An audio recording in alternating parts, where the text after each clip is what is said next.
just let us know what your thoughts are. WhatsApp number is 0809 4440981. You can also tweet at Smooth981. And don't forget, we're streaming live as well up on our YouTube channel. It's Smooth 981 FM Lagos. So you can catch the live stream and put a comment on there. Our special guest analyst this morning is Ikemesit. Hello, Ikemesit. Welcome. Hi, Zibby. Good morning. Morning, Lagos. Glad to be with you. Awesome. All right, so let's start off with a headline that comes from Punch. Now, retired generals yesterday set an agenda for the new service chiefs and how they can overcome the security challenges that the country is currently facing. And this comes from Punch. So the new National Security Advisor, Nuhu Ribadu, and the Acting Inspector General of Police, Kayode Egbetokun, they basically spoke with reporters, right, after meeting, along with the ex-servicemen, the ex-service chiefs who have just been replaced, or at least that's my assumption. The story wasn't quite clear necessarily. With the president, this is the second major meeting that the president is having with his national security team. The first time that he met with the service chiefs was when he met the old Kedal service chiefs in early June, right, shortly before he replaced them. And basically, according to the NSA, the president tasked both the NSA, the acting IG, as well as the ex-service, as well as the both the ex-service chiefs and the new service chiefs to work collaboratively in order to develop and execute on this administration's security agenda. And they have quite the workload. Just this weekend, something like almost 60 Nigerians died in various high-profile security incidents right across the country. There was an attack in Damboa, right, in Borno State. I just want to pull them up there. Yeah, there was an attack in Damboa in Borno State where 5 were killed and 11 others were injured. There was an attack in Mangu local government in Plateau State that cost the life, right, of 2 persons. There was an attack on a church in Ogun State, right, that led to the death of the pastor of that church, and 7 worshippers were abducted. Although, when the police conducted a rescue operation, they were also able to rescue 7 other worshippers. And then there were community clashes in Karin Lamido local government.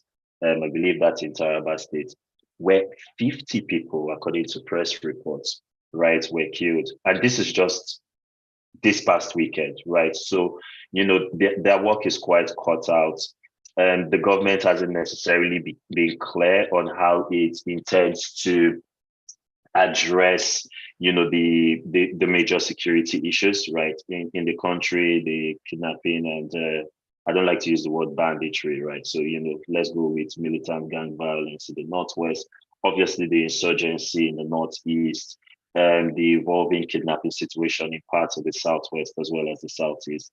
And there's still the militancy in the Niger Delta that's threatening to rear its ugly head. So their work is quite cut out. And this charge does make sense. The final bit I'll mention, and I've said this several times on Freshly Pressed, Nigeria still does not have a central security coordination mechanism, something like the Joint Chiefs of Staff, right, in the United States, or, the COBRA committee, right, in the United Kingdom. We still don't have that.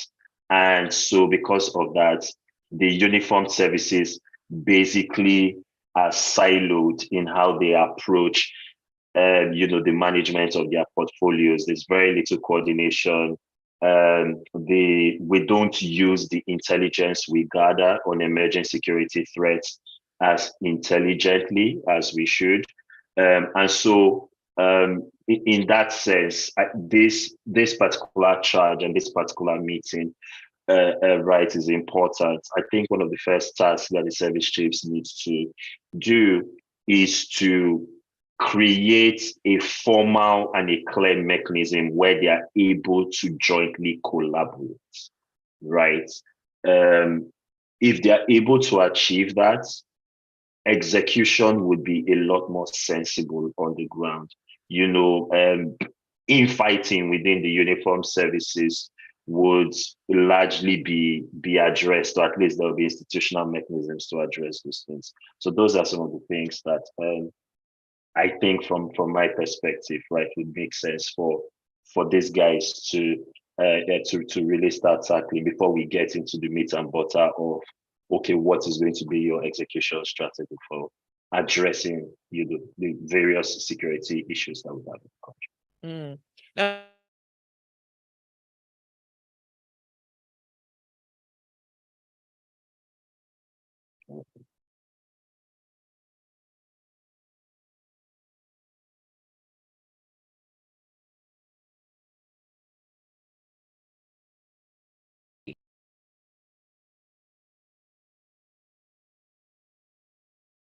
Ikemesit? Yeah, Zibby, sorry, you timed out for a bit. I didn't get what you said, if you said anything. Okay. So our state experienced some violence last week, and the governor is urging residents and citizens, basically, of the country to help the army in this fight against insecurity. What is the role of the citizens when it comes to helping to curb insecurity? Well, a lot of that work, right, would dovetail around helping with intelligence gathering, so early warning, and early informations, basically alerting, right, police or military units and formations within your vicinity. And the thing is, there are communities of Nigerians where they have tried this out, right, and there is an appetite to help the security forces.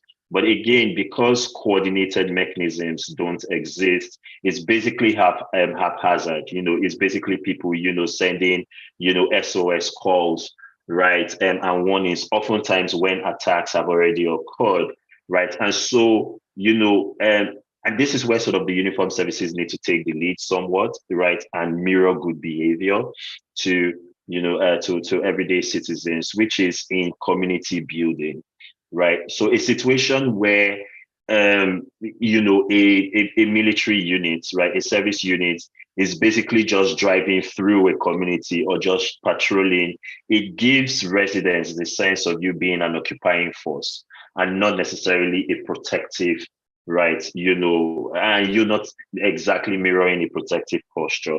So, changing some of the modus operandi around how security personnel, right, engage on the ground, I think we increase the confidence in people, then engaging and reaching out and talking, right, to these units about what their peculiar security situation on the ground is. The fact of the matter is that in the end, all crime and all insecurity is local. Look at what is happening in Taraba.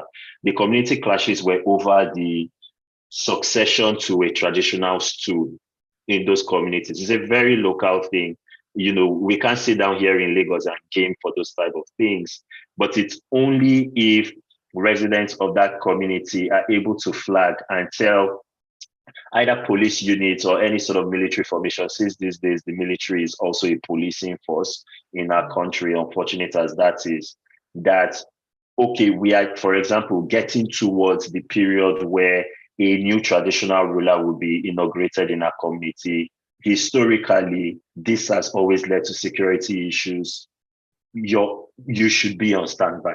That kind of engagement will sort of help so that it limits the amount of times where we are in this reactive posture where it's after the fact we're trying to rescue victims, we're trying to chase, militants and perpetrators, right, as it were, and not doing a lot more to prevent the outbreak of such incidents.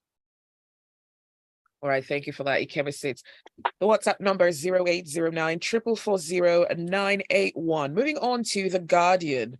The Chinese Navy Escort Task Group paid a visit to Nigeria on Sunday, and the envoy says this is to strengthen bilateral relations between the two countries. Now, this ETG group did show up for this visit with 3 massive ships. Yes, so this is a bit of a rare visit, right, by the People's Liberation Army Navy. Yeah, but generally speaking, naval ports of calls are fairly regular courtesies that visiting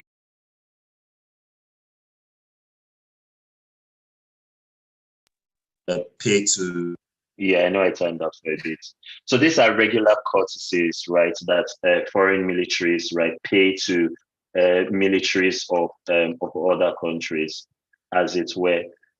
So what's quite significant about this particular one is that the Chinese rarely come to this part of the Atlantic, the Gulf of Guinea, right, as it were, right, and so it's quite significant. They are here for 5 days.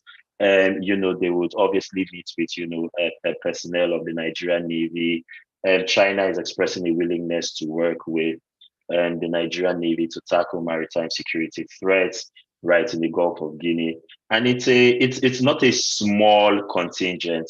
So a naval destroyer, a naval frigate, right, as well as a supply ship, right, and with more than 700 personnel, right, and is making this port call. Yeah, and so it's just that expression of solidarity, as it were, with the Nigerian Navy. The final bit that I'll mention on this is that navies right across the world are paying close attention to, well, they're paying closer attention than usual to the security situation in the Gulf of Guinea. The Gulf of Guinea is one of the, I think it is still the most pirate infested stretch of waterway right in the world. Insurance premiums. So for anyone who is importing goods right into the country, they would understand this. Insurance rates to, for imports to this part of the world are the highest, right, in the world because of that enhanced security threat. Just late last year, for example, a Danish warship, right, tackled some pirates, off our coast, right, and actually killed a couple of them, as it were. There's a European security task force where basically European navies rotate their patrols of the Gulf of Guinea just to add and support, the efforts of the Nigerian Navy, as well as, navies, right, of the other coastal countries in this region, right, to deal with those pirate situations. So apparently, China wants in on the game, with global oil prices being the way they are because of Russia's war in Ukraine. Everyone is trying to ensure that whatever extra supplies of global oil and natural gas exist, right, are well secured. And China is, I think, still the world's largest importer, right, of oil and gas. And there are Chinese companies that obviously invested in in offshore oil and gas assets, here in the Gulf of Guinea. So this makes absolute sense from, China's geopolitical perspective to want to do this. The surprise for me is that this has not happened sooner. So yeah, it's a pretty significant port call, right? As well, for a host of reasons. Indeed. You're listening to Freshly Pressed on Smooth 98.1. Do stay with us. The show continues.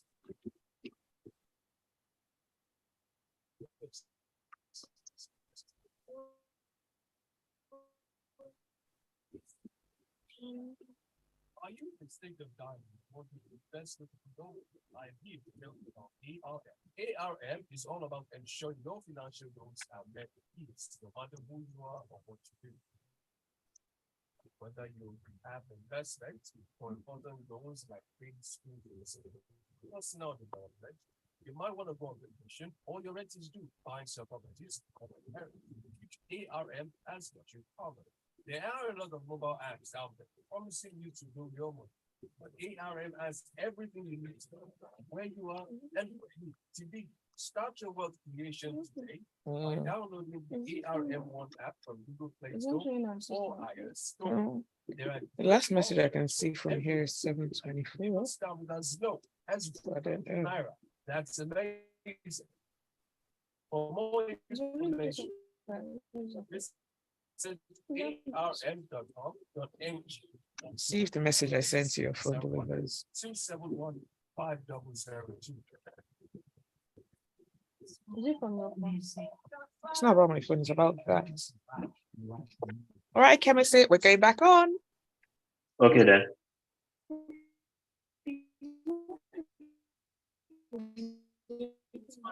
No, I'm sending it to your phone, so you tell me if it delivers. Yes, it did. Smooth 98.1, love music, love life. This is Freshly Pressed. We're looking at the news stories that are making the headlines across the country. Let us know what your thoughts are. 0809 440 981. And you can also tweet at smooth981 or just leave a comment on our live stream. It's smooth 981, bit of a challenge on there, but we're trying to sort that out. From a Daily Trust, ASU has faulted the decision of the federal government to dissolve the governing councils of all federal universities across the country. Now, they're saying it's a major setback towards the growth and development of university education. Yeah, so the argument of Chris Yogwan, who is the chairman of the ASU chapter at the University of Jos, is that this move by the federal government contravenes Section 2A of, I think, the Universities Miscellaneous Provisions Amendment Act 2003. I'm sorry, it's a bit of a mouthful, even for me as a lawyer. Anyhow, Section 2A of that act basically says that university councils, would basically have a fixed tenure of 4 years from the date of their inauguration, and only on the grounds that a council has been found to be incompetent or corrupt can it be dissolved by the visitor of the university. And typically, the visitor, right, of at least of every federal university that I know of is typically the president, right, of the Federal Republic. And so basically, ASU's argument is that the federal government has not, and now this provision was brought into force. It's an amendment provision, right? So under the old act, university councils could be dissolved at will at any time and en masse. This particular provision was brought in order to curb and forestall that practice. So typically what would happen is every new president or really every new head of state, so this was even a thing, this is a thing that actually dates back to the military era, and would typically, on coming into office, dissolve all university governing councils. Now, this particular provision was supposed to curb that practice, and basically only a finding of incompetence or corruption was supposed to be a ground for the dissolution of all federal university councils. It's not clear in the announcement dissolving all university councils by the National Universities Commission last week that that finding was made. I looked at the press release. It wasn't in the messaging. And so it seems as though, right, under this new administration, they've gone back to that old practice. And basically, ASU is worried about that. Really, that's the story as it were. Okay, the final thing I should say is university governing councils are not, just a checkbox there. They are a key, governing authority, right, within the university systems, ultimate approvals, things, right, and, administrative positions, right, of universities that eventually get forwarded to the Senate of the universities for approvals, right, have to run through the governing council. They're sort of the highest administrative decision-making organ, or at least on the executive side, because the Senate can always put them in check. right? As it were. So, it's a pretty substantial position. And basically, Asu's argument is that, a key aspect of universities administration has basically just been wiped out. And under that law, the president doesn't have a lot of time within which to appoint new university councils. In fact, the law seems to suggest that new members should already be lined up for appointments before old councils are dissolved. Again, it's not clear. There's been no announcements, right, about new appointments, right, into university councils right across the country. And it's not clear that an announcement is imminent again. So on two key aspects, it seems as though universities have been left hanging. That's basically the story. Now, still on education, UNESCO has called for improved funding and infrastructure in the center. It's calling on leaders and elected officials to ensure that students learn to their best capacity in order to tackle the menace of out-of-school children across Africa. Very, very important. We're now in that season where everybody is basically just setting priorities for various political stakeholders. I think education should be a very, very key priority. I've said this innumerable times on Freshly Pressed. Specifically with respect to education, I don't necessarily like to talk about education, just broadly speaking, but specifically with education, basic education, primary and secondary education, right, is important. Nigeria is home to more than 10 million out of school children, the largest single number in the world. A lot of our kids who even end up in school are getting subpar education, textbooks, educational infrastructure, curriculum support, exam administration support, examination, standardization, right, and administration. All of those things are key gaps that need to be addressed. One of the key priorities in order to help address those gaps is funding. We need to channel more resources into education, and we need to channel the lion's share of the resources that we plow into education into basic education. So at least every Nigerian who goes to primary school and secondary school is able to read, write, and speak in an official or, a recognized Nigerian language, right, of our choice. The fact that I like to throw out on this, and this is where I'll sort of wrap up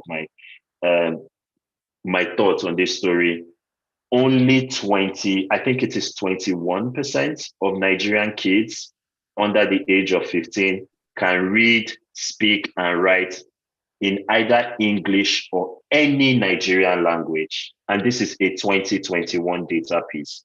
I didn't say read, speak, and write just in English, either in English or their mother tongue or an acquired Nigerian tongue. It's an abysmally low number for a country that is looking to rapidly develop, right, its industrial and economic capital. We need to address education as a matter of urgent priority. Let us know what your thoughts are. The WhatsApp number is 0809 444 0981. And you can also tweet at Smooth981. From Punch, the national president of the Nigeria Union of Local Government Employees, Ambali Olatunji, has demanded an upward review of workers' salaries by 300%. And this is in order to cushion the effects of the fuel subsidy removal. Again, another priority setting announcement. The long and short of the answer is that he's not going to get it. I'm not necessarily sure. I understand the cost of living crisis, right, is impacting everyone. But I don't think increasing public sector wages does a lot to help. There is research that shows that wage rises itself, right, can serve as, an extra inflation boosting mechanism, as it were. So if you're not doing more structural things in order to bring the cost of goods down, but you're just increasing the pay of people in the short term in order to boost their earning capacity, you've really not addressed the issue. If anything, inflation has a way of catching up to wage rises. When we increase the minimum wage, only bits that I'll say about this, when we increase the minimum wage from 18,000 public sector minimum wage, at least, to 30,000, right now, inflation adjusted, the real value of that 30,000 naira minimum wage is about 16,000 naira, 500 and something. I can't remember the 16,000 naira. I think it was 16,580. So basically, in in overall terms, we increased the national minimum wage, but in real terms, the value of the national minimum wage is lower than the value at which we increased it from. Wage rises by themselves do not structurally and substantively address the situation. Dealing with more structural issues, boosting production, boosting economic productivity, subsidizing where possible low-income families, addressing things like transportation and infrastructure, the aforementioned education issue that I talked about, those things in the long term sustainably deal with increasing the earning capacity, right, of Nigerians, not just willy-nilly salary increases. All right, let's go on to WhatsApp. Dakmo says, China is after power and relevance. The idea that China is trying to help Nigeria out of the good of their hearts is laughable. They're simply trying to challenge and fill a space that the US is not filling. God help Nigeria. And this message is from D. He says, coordinated mechanisms do exist. The NSA and its team are meant to oversee that nationwide, and it's a full-time job.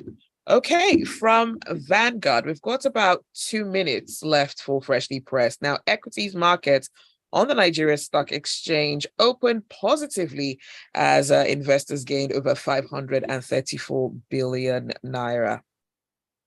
Yeah, so the stock market feeling, for the most part, since the inauguration of the new administration, has been mostly positive. The Nigerian Stock Exchange is one of the world's top performing stock exchanges, at least for this year, although it started the year off because of how the political transition process, right, was. So investors gaining 534 billion naira on Monday, I believe. Let's see if they sustain that path and that level of positive optimism through the rest of the week. I think the one thing that will sustainably continue to deliver returns for investors is if we continue to address structural economic reform priorities, making it easy for people to do business in Nigeria, offering clarity on taxation and regulation.